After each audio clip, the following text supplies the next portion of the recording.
Persiapan untuk mendengarkan tausiah dari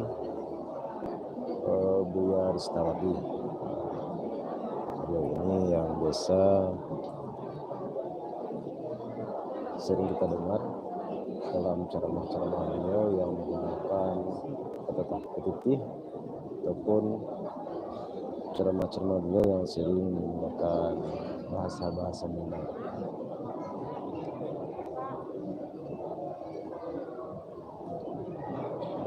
Boleh kan? Oke.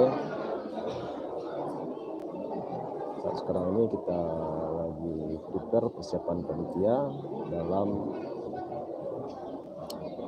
pelaksanaan tausiah Maulid Nabi, peringatan Maulid Nabi Muhammad SAW. Delay kan? Tapi masuk seru kan?